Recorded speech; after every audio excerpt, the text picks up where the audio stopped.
இது வரைக்கும் நம்ம உடம்பை பற்றி நிறையா விஷயம் தெரிஞ்சுக்கிட்டோம். இப்போது இனிமேல் நான் நோயை பற்றி பேச போகிறேன். ஒவ்வொரு வியாதியை பற்றி பேச போகிறேன். அதில் முதல்ல பார்க்க வேண்டிய நோய் என்ன தெரியுமா? சுகர், பிபி பற்றி பார்க்க போகிறோம். உடனே பல பேர் எந்திரிச்சிட்டிங்க, நம்ம ஐட்டம் வந்துருச்சுன்னு. ஹலோ, எல்லா ஐட்டத்துக்கும் எந்திரிச்சு தான் உட்காந்துருக்கணும். சுகர், பிபின்னா என்ன, அது எப்படி வருதுன்னு பார்க்கலாம். இருதயம் என்ன வேலை செய்யுது? எல்லாம் யோசிங்க. இரத்தத்தை சுத்தம் பண்ணுது அப்படி சொல்லியிருக்காங்களா? கிடையாது. இருதயம் இரத்தத்தை சுத்தம் பண்ணுறதே இல்லை. இரத்தத்தை யார் தெரியுமா சுத்தம் பண்ணுறா? லிவர், கல்லீரல், கிட்னி, சிறுநீரகம், நுரையீரல், லங்ஸ். இருதயம் கிடையாதுங்க. சில பேர் சொல்லுவாங்க இருதயம் இரத்தத்தை ஊற வைக்குதுன்னு. அதுவும் கிடையாது. இருதயத்தின் வேலை என்ன தெரியுமா? ரத்தத்தை சுத்தம் பண்றதும் கிடையாது, ரத்தத்தை உருவாக்குறதும் கிடையாது. ரத்தம் உருவாக்குறது யாரு? எலும்பு மஜ்ஜைகள், போன் மேரஸோ ரத்தம் உருவாக்குது. அப்ப இருதயம் என்ன வேலை பண்ணும் தெரியுமா? இருதயம் ரத்தத்தை பம்ப் பண்ணுது, ரத்தத்துக்கு பிரஷர் கொடுக்குது, ரத்தத்துக்கு அழுத்தம் கொடுக்குது, ரத்த அழுத்தம். இப்போ உங்க வீட்டில் அண்டர் கிரவுண்ட்ல ஒரு தொட்டி இருக்கு, தண்ணி தொட்டி. வீட்டுக்கு மேலே ஒரு ஓவர் ஹெட் டேங்க் வச்சிருக்கீங்க. கீழ் இருக்க தொட்டி தண்ணியை மேலே கொண்டு போறதுக்கு என்ன பண்றீங்க? ஒரு மோட்டார் பம்பு. இந்த பம்பு என்ன பண்ணுது? தண்ணியை சுத்தம் பண்ணுதா? தண்ணியை புதுசாக உருவாக்குதா? என்ன பண்ணுது? இருக்கிற தண்ணியை மேலே பம்ப் பண்ணுதா? இருதயத்தின் வேலை என்னன்னா ரத்தத்தை பம்ப் பண்ணுறது. நல்லா கவனிச்சுக்குங்க. இருதயம் என்ன பண்ணுதுன்னு கேட்டிங்கன்னா ரொம்ப சிம்பிள். இருதயம் என்ன பண்ணுது? ரத்தத்தை பம்ப் பண்ணி ப்ரெஷர் கொடுக்குதுங்க. உதாரணத்துக்கு நான் தியானம் பண்ண போகிறேன். எல்லாரும் கவனிங்க. இப்போ தியானம் பண்ண போகிறேன். கண்ணை மூடி உட்காந்தாச்சு. நான் 1 மணி நேரம் தியானம் பண்ணுறேன். உடம்பு அசையலை, கண்ணை மூடி உட்காந்துருக்கேன். இப்போ சொல்லுங்கள், 1 மணி நேரம் அசையாமல் உட்கார்ந்ததுக்கு அப்புறமா யாராவது பிபி சுகர் பார்க்குற மிஷின் இருந்தால் எனக்கு செக் பண்ணி பாருங்கள். எனக்கு எப்படி தெரியுமா? லோ பிபி லோ சுகர் இருக்கும். ஏன்? 1 மணி நேரம் உடம்பு அசையாமல் உட்கார்ந்தனால எல்லா செல்லுக்கும் வேலை இல்லாமல் போச்சா? அமைதியாக இருக்குதா? அப்போ எல்லா செல்லுக்கும் பிபி கொஞ்சமாக இருந்தால் போதுமா? சுகர் கொஞ்சமாக இருந்தால் போதுமா? அப்போ லோ பிபி லோ சுகர் வந்துருச்சா? எதுக்கு சொல்ல வரேன்னா, லோ பிபி லோ சுகர் என்பது ஒரு நோய் கிடையாது. சரி, இப்போ தியானத்தை முடிச்சாச்சு. மெதுவாக என்ன பண்ணுறேன்? கண்ணை திறக்கிறேன். நான் ஒரு கையை மட்டும் ஆட்டுறேன். எல்லாரும் நல்லா கவனிங்க. நான் ஒரு கையை மட்டும் ஆட்டி கண்ணை திறந்திருக்கும் பொழுது ஏற்கனவே இருக்கிற சுகர் பிபி இருக்குமா இல்லை அதிகமாக இருக்குமா? அதிகமாக இருக்கும். ஏன் அதிகமாச்சு? இந்த கையை ஆட்டுறனா, கையை ஆட்டும் பொழுது கையுக்குள் இருக்கிற எல்லா செல்லும் வேலை செய்தா? இது வரைக்கும் கையா பார்த்தீங்களா? இப்ப கையா பார்ப்பீங்களா? கோடிக்கணக்கான செல்லுகள் ஆடுது அப்படின்னு பார்க்கறோமா? அப்போ இந்த எல்லா செல்லும் என்ன பண்ணும்? கதவை திறந்து ஆக்சிஜன் எடுக்குமா, சர்க்கரை எடுக்குமா? அப்ப சுகர் பிபி அதிகமாயிருமா இல்லையா? இப்ப ஏற்கனவே இருந்த லோ பிபி லோ சுகர் கையை ஆட்டும் பொழுது கொஞ்சம் அதிகமாயிருச்சா? இப்ப 2 கை ஆட்டுறேன். எல்லாரும் யோசிங்க. 2 கை ஆட்டும் பொழுது இன்னும் அதிகமாகுமா கம்மியாகுமா? அதிகமாகும். அதை விடுங்க. இங்கிருந்து ஓடுறேங்க, இங்கிருந்து எகிரி கூச்சி ஓடுறேன். 2 கிலோமீட்டர் வேகமா ஓடுறேன். நான் 2 கிலோமீட்டர் வேகமா ஓடி உட்காரும் பொழுது அங்க யாராவது பிபி பார்க்குற மிஷின் இருந்து சுகர் பார்க்குற மிஷின் இருந்து எனக்கு செக் பண்ணி பார்த்தா எனக்கு ஹை பிபி ஹை சுகர் இருக்குமா இருக்காதா? இருக்கும். இப்ப சொல்லுங்க, ஏன் அதிகமாச்சு? எல்லா உறுப்பு வேலை செய்தா ஓடும் பொழுது. அப்ப எல்லா உறுப்புக்கும் சுகர் தேவைப்படுதா? அப்ப ஹை பிபி ஹை சுகர் வருதா? அங்க போய் அமைதியா உட்கார்றேங்க, மறுபடியும் தியானம் பண்றேன். கொஞ்சம் கொஞ்சமா ஹை பிபி ஹை சுகர் கொஞ்சம் கொஞ்சமா கம்மியாயிட்டு வருதா? இப்ப நார்மலுக்கு வருதா? அப்புறம் லோக்கு போயிருச்சா? இப்ப எல்லாரும் யோசிங்க, என்னுடைய பிபி சுகரை லோ ஹை லோன்னு நான் மாத்தி காமிச்சேன்ல, எனக்கு என்ன வியாதி வந்துருச்சா? புரிஞ்சுக்கங்க, உலகத்தில் யாருக்குமே பிபி சுகர் நார்மலா இருக்கணும்னு அவசியமே இல்லை. ஓடனா பிபி சுகர் அதிகமாகுது, உட்கார்ந்தா கம்மியாகுதா? அப்ப யோசிச்சு பாருங்க, அப்ப யாருமே ஓடக்கூடாதா? BP sugar normal normal normal பிரச்சாரம் பண்றாங்களே, நான் ஒரு கேள்வி கேட்கிறேன். ஒரு ரோட்ல நடந்து போறீங்க, ஒரு சொறி நாய் துரத்துது, நீங்க ஒன்று பண்ணுங்க, ஸ்லோ மோஷன்ல ஓடுங்க. நார்மல் பிபி நார்மல் சுகர்ல ஸ்லோ மோஷன்ல ஓடினீங்கன்னா நாய் வந்து கடிச்சிடும். உங்க செல்போனை திருட ஒருத்தர் திருடிட்டு ஓடுறான், அவன் ஹை பிபி ஹை சுகர்ல ஓடிட்டு இருப்பான். நீங்க என்ன பண்ணுங்க, ஸ்லோ மோஷன்ல நார்மல் பிபி நார்மல் சுகர்ல துரத்துங்க, அவன் செல்போன் தூக்கிட்டு ஓடி போயிடுவான். ஒலிம்பிக்ல ஓட்டப்பந்தயத்தில் போய் நீங்க மட்டும் ஸ்லோ மோஷன்ல ஓடிட்டுருங்க, நார்மல் சுகர் நார்மல் பிபின்னு பதக்கமெல்லாம் கிடைக்காது. புரிஞ்சுக்குங்க, நான் என்ன சொல்ல வரேன்னா, பிபி சுகர் என்பது நார்மலா இருக்கணும்னு அவசியமே கிடையாது. ஓடனா அதிகமாகுது, உட்கார்ந்தா கம்மியாகுதா இல்லையா? அப்போ உடம்புக்கு எவ்வளவு வேணுமோ அதுவா இன்க்ரீஸ் பண்ணி டிக்ரீஸ் பண்ணிக்குதா? நீங்க செக் பண்ணி எதுக்கு மருந்து மாத்திரை சாப்பிட்டு இருக்கீங்க? உடனே பல பேர் யோசிப்பீங்க, தம்பி எங்களுக்கும் தெரியும் ஓடும்போது பிபி சுகர் அதிகமாகுது, உட்கார்ந்தா கம்மியாகுது, எங்களுக்கு தெரியும். நான் ஓடவே இல்லை, வீட்டில் சும்மா உட்காந்து சோபாவில் உட்காந்து டிவி பார்த்துட்டு இருந்தேன், அப்ப எனக்கு பிபி சுகர் ஏறிடுச்சு. இது ஏன் அப்படின்னு சில பேர் கேட்பீங்க. அதுக்கு வேற காரணம். டிவி பார்த்துட்டு உட்காந்துருப்பீங்க, இந்த பூங்கொடி இருக்கா இல்லையா, அவன் பூங்கொடி என்ன பண்ணிருப்பா, தாத்தாட்ட போயிட்டு நான் லவ் பண்றது சரவணனை தான் கார்த்திகேயன் போட்டு உடைச்சிருப்பா உண்மையை. அதை கேள்விப்பட்டு பக்குன்னு உங்க பிபி எகிரி இருக்கும். இப்படி நிறைய பிபி இருக்கு. சக்திய வம்சத்துல கத்தி எடுத்து குத்துற கொடுத்தும் போயிருப்பான், ஐயோ சக்தி அப்படின்னு பிபி எகிரி இருக்கும். அப்புறம் கேமரா மெதுவா கீழே காமிப்பாங்க, அருக்காணி கத்தி பிடிச்சிருப்பா, அப்பா சக்தியை காப்பாத்தியாச்சு, பிபி கம்மியா இருக்கும். இப்படி நிறைய பிபி சுகர் இருக்கு. முதல்ல எல்லாம் பிபி சுகர்லாம் திங்கள் முதல் வெள்ளி வரைக்கும் வந்துட்டு இருந்துச்சு, இப்ப திங்கள் முதல் சனி வரைக்கும் வந்துருச்சு, சனியை முடிச்சது. எல்லாம் பிபி சுகர் தான், வேற ஒண்ணுமே இல்லை. பார்த்துட்டு பேன் உட்கார்ந்துருக்கிறது, மாயா பண்றதுக்கு அப்படி ஏறுது பிபி. உண்மையிலேங்க பிபி சுகர் காரணமே நாடகம் தான். புரிஞ்சுக்கங்க, எல்லாரும் நல்லா கேளுங்க. பிபி சுகரை பத்தி இப்ப நான் சொல்றதை மட்டும் புரிஞ்சுக்கிட்டீங்கன்னா இன்னையிலிருந்து பிபி சுகர் கிடையாதுங்க. பிபி சுகர் ஒரு மனிதனுக்கு அதிகமாகிறதுக்கு 3 காரணம். உடம்பில் உள்ள எல்லா செல்களுக்கும் வேலை கொடுக்கும் பொழுது பிபி சுகர் அதிகமாகுது. காரணம் 1, அப்ப அமைதியா உட்கார்ந்தா கம்மியாயிருது இல்லையா? இப்படி அதிகம் கம்மி ஆகும் பொழுது செக் பண்ணி மருந்து மாத்திரை சாப்பிடணுமா? தேவையில்லை. 2வது, மனதில் கோபம் டென்ஷன் பயம் வரும் பொழுது, ஃபீலிங்ஸ் வரும் பொழுது பிபி சுகர் ஏறும். அப்ப என்ன பண்ணணும், மனதை அமைதியா சாந்தமா வச்சுக்கிட்டோம்னா மறுபடியும் கம்மியாயிருமா? இப்ப அதிகமாகும் பொழுது இதுக்கும் செக் பண்ணி மருந்து மாத்திரை சாப்பிட வேண்டிய அவசியம் இல்லையா? 3வது, இது வரைக்கும் யாருமே சொல்லாதது, உடம்பில் வியாதி வரும் பொழுது அதை குணப்படுத்துறதுக்கு பிபி சுகர் அதிகமாகும். இது யாருமே சொன்னது இல்லைங்க. நமது உடம்புல நோய் வந்துருச்சுன்னு வச்சுக்கோங்களேன், நம்ம உடம்பு என்ன பண்ணும், தன்னைத்தானே குணப்படுத்தணும் பார்த்தோமா? அப்போ உடம்பில் வியாதி வந்தா அதை சரி பண்றதுக்கு பிபி சுகர் அதிகமாகுங்க. நம்பிக்கை இல்லையா? ஒரு சின்ன டெஸ்ட். இங்க யாருக்காவது பிபி சுகர் நார்மலா இருந்தா எங்கிட்ட வாங்க, செக் பண்ணி பார்க்கலாம். நார்மலா இருக்குமா? ஒரு கத்தி எடுத்து கையை லேசா ஒரு கீறல் போடுவேன், வெட்டலாம் மாட்டேன், கீறல் தான். ஒரு கீறல் போட்டுட்டு உடனே உங்க பிபி சுகர் செக் பண்ணி பார்க்கலாமா?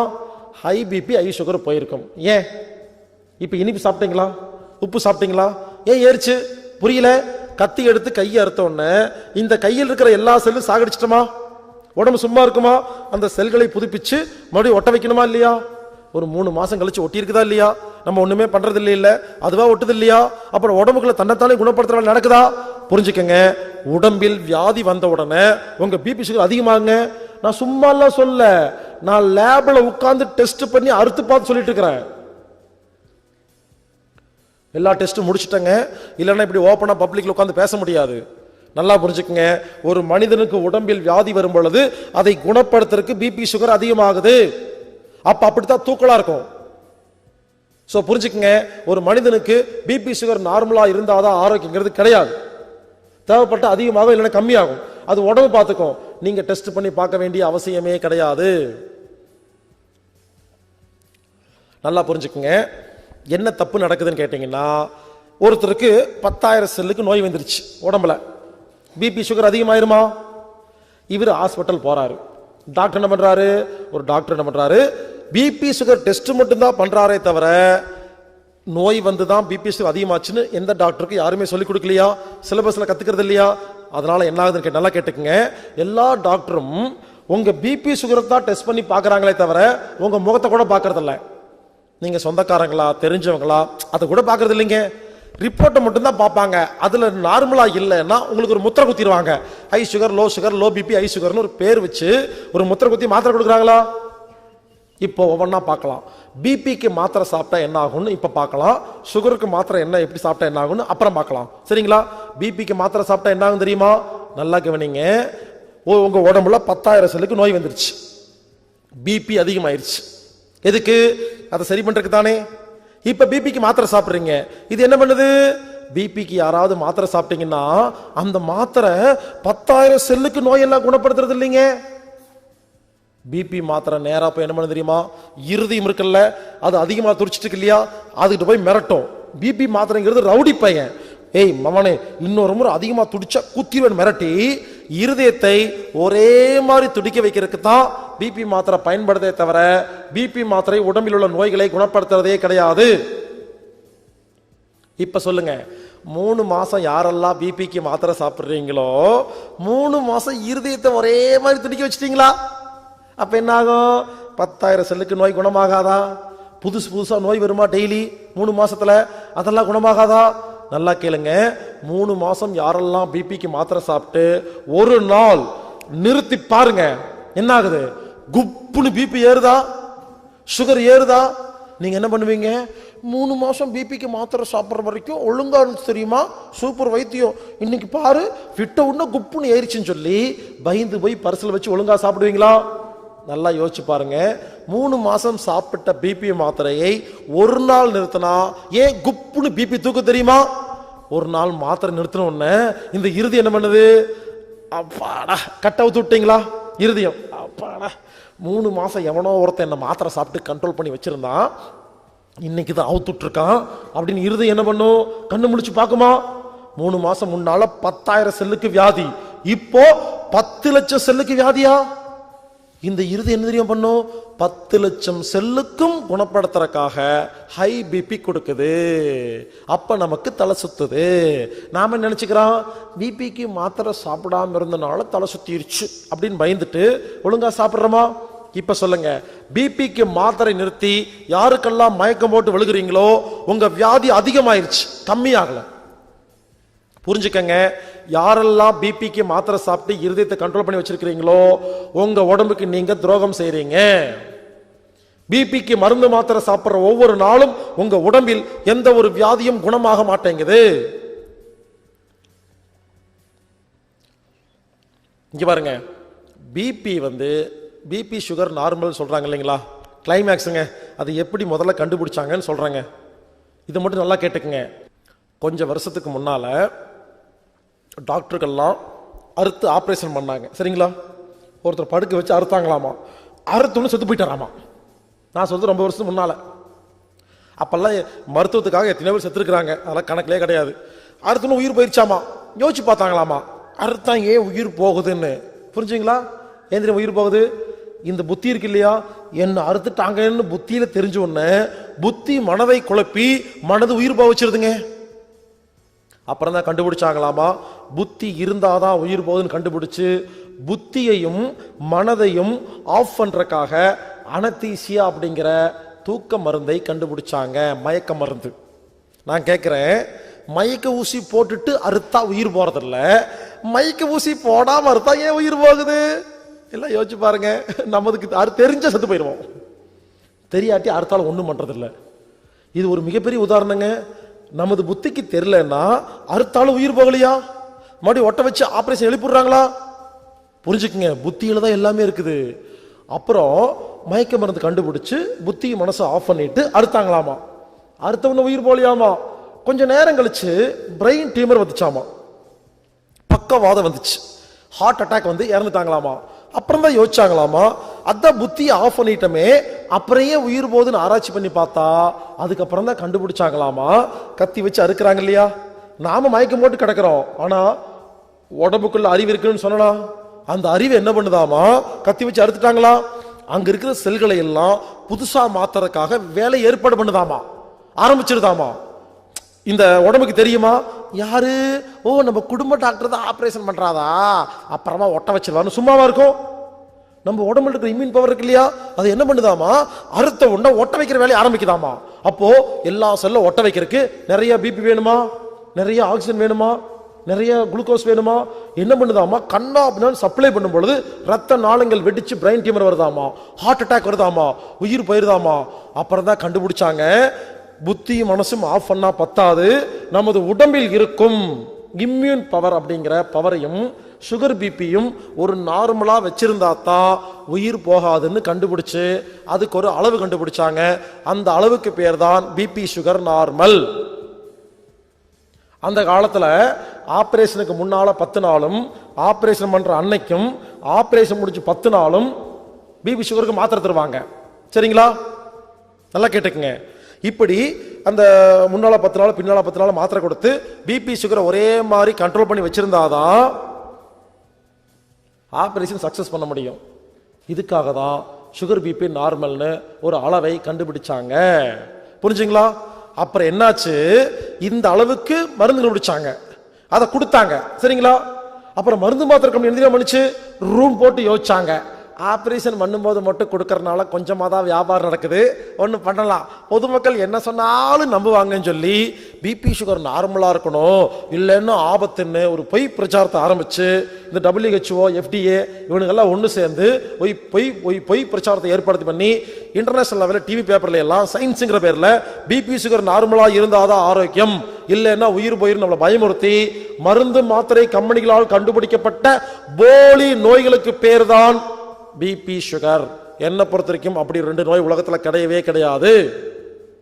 ஏங்க, பிபி சுகர்னு ஒரு நோய் இருக்குன்னா திருவள்ளுவர், திருமூலர், நபிகள் நாயகம், இயேசுநாதர் எங்கேயாவது எப்பவாவது அவங்க எழுதின புக்கில் அந்த நூல்களில் எங்கேயாவது எப்பவாவது சுகரை பிபியை கண்ட்ரோல் பண்றதுக்கு இப்படி பண்ணுங்கன்னு சொன்னாங்களா?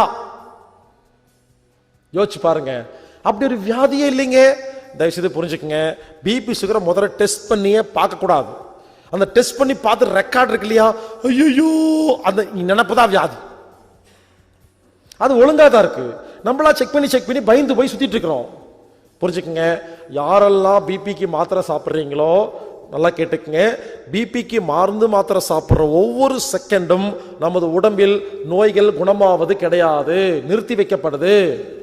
பிபி சுகர் அதிகமானாதான் நோய்கள் குணமாக்கப்படும். எவ்வளவு பெரிய உண்மையை மறைச்சிட்டாங்க, புரிஞ்சுக்குங்க. அதனால யாருக்கெல்லாம் பிபி சுகர் இருக்கோ, யாரெல்லாம் கண்ட்ரோல் பண்றதுக்கு மருந்து மாத்திரை சாப்பிட்றீங்களோ, ரொம்ப சிம்பிளா சொல்ல போனா உங்க செலவுல உங்க உடம்புக்கு நீங்களே செல்ஃப் சூன்யம் வச்சுக்கிறீங்கன்னு அர்த்தம். தைரியமா இருங்க, பயப்பட வேண்டாம். இங்க பாருங்க, நான் ஒன்றும் பயமுறுத்துறதுக்காக வரல, உங்களை தெளிவுபடுத்துறதுக்காக வந்திருக்கேன். சரிங்களா? அதனால யாரெல்லாம் பிபிக்கு மருந்து மாத்திரை சாப்பிட்றீங்களோ இன்னைக்கு நைட்டு போய் தூக்கி வீசிடாதீங்க, அதே மாத்திரை சாப்பிடுங்க. ஏன் தெரியுமா, 10 வருஷமா சாப்பிட்ட பிபி சுகர் மருந்து மாத்திரையை ஒரே நாள்ல விட்டா அத்தனை பிபி ஒரே நாள்ல எகிருமா, அதிகமாகுமா? அப்ப ஆபத்து தானே. நான் என்ன சொல்றேன், அதே பிபிக்கு அதே சுகருக்கு மாத்திரை சாப்பிடுங்க, வேண்டான்னு சொல்ல. நான் என்ன சொல்ல வரேன், இந்த 5 விஷயம் இருக்கு இல்லையா, இங்க பாருங்க, பிபி ஏன் அதிகமாகுது, உடம்புல நோய் வந்துருச்சுன்னு அர்த்தமா இல்லையா? எப்படி சரி பண்றதுன்னு கேட்டா இந்த 5 விஷயத்தை எப்படி ஒழுங்கு பண்றதுன்னு நாளைக்கு நைட்டுக்குள்ள சொல்லி கொடுத்துருவாங்க. அதை ஒழுங்கா உட்காந்து தூங்காம உட்காந்து கேட்டுட்டு வீட்டில் போய் ஒழுங்கா ஃபாலோ பண்ணீங்கன்னா, இந்த 5 விஷயத்தை ஒழுங்கு பண்ணீங்கன்னா ஒரு நிமிடத்தில் 300 கோடி செல்கள் புதுசா மாறுமா? அப்ப 300 கோடி செல்களுக்கு பிபி சுகர் தேவையில்லையா? எங்க ஒரு நிமிஷத்துல 300 கோடி செல்லுனா ஒரு மாசம் ஃபாலோ பண்ணா எத்தனை கோடி செல்லுக்கு நோய் குணமாகும்? அப்ப என்ன பண்ணலாம், அடுத்த மாசம் நிறைய செல்லு நோய் குணமாயிருக்குமா, பிபி சுகர் கம்மியா தேவைப்படுமா? அப்போ 2வது மாசம் 3/4 மாத்திரை சாப்பிட்டா போதும், 3வது மாசம் 1/4 மாத்திரை சாப்பிட்டா போதும், 4வது மாசம் நீங்க பாருங்க, முதல் மாசம் அதே மாத்திரை சாப்பிடுங்க, 2வது 3/4, 3வது மாசம் பாதி, 4வது மாசம் 1/4, 5வது மாசம் மொத்த மருந்து மாத்திரை நிறுத்திட்டு நம்ம 5 டெக்னிக்கை ஒழுங்கா ஃபாலோ பண்ணிட்டு வந்தீங்கன்னா இனிமேல் உங்கள் வாழ்க்கையில் பிபி கிடையவே கிடையாது. இப்படி தாங்க பிபியை குணப்படுத்தணும். அதை விட்டுட்டு வாழ்க்கை ஃபுல்லா பிபிக்கு மாத்திரை சாப்பிடுங்கன்னு சொல்லி உங்களை சாப்பிட வச்சு எப்படி இருந்தனா இப்படி ஆயிட்டேன்னு பண்ண வைக்கிறாங்களா இல்லையா? யோசிச்சு பாருங்க. பிபிக்கு மருந்து மாத்திரை சாப்பிட்றதுக்கு முன்னால நல்லா இருந்தீங்களா? சாப்பிட்டு சாப்பிட்டு சாப்பிட்டு சாப்பிட்டு வீக் ஆகுறீங்களா, ஸ்ட்ராங் ஆகுறீங்களா? யோசிச்சு பாருங்க. அதனால இதுதான் சிகிச்சை. தயவுசெய்து புரிஞ்சுக்குங்க. யாருக்கெல்லாம் பிபி ரத்த அழுத்தம் நோய் இருக்குதோ நீங்க புரிஞ்சுக்குங்க, அப்படி ஒரு வியாதியும் கிடையாது, அதுக்கு செக்கிங் கிடையாது. செக் பண்றதே ஒரு வியாதின்னு புரிஞ்சுக்கிட்டு இனிமேல் நான் சொல்றதை ஃபாலோ பண்ணீங்கன்னா ஒவ்வொரு மாசம் மெதுவா மருந்து மாத்திரை கம்மி பண்ணி 6 மாசத்துக்கு அப்புறம் பிபி கிடையாது, சுகர் கிடையாது.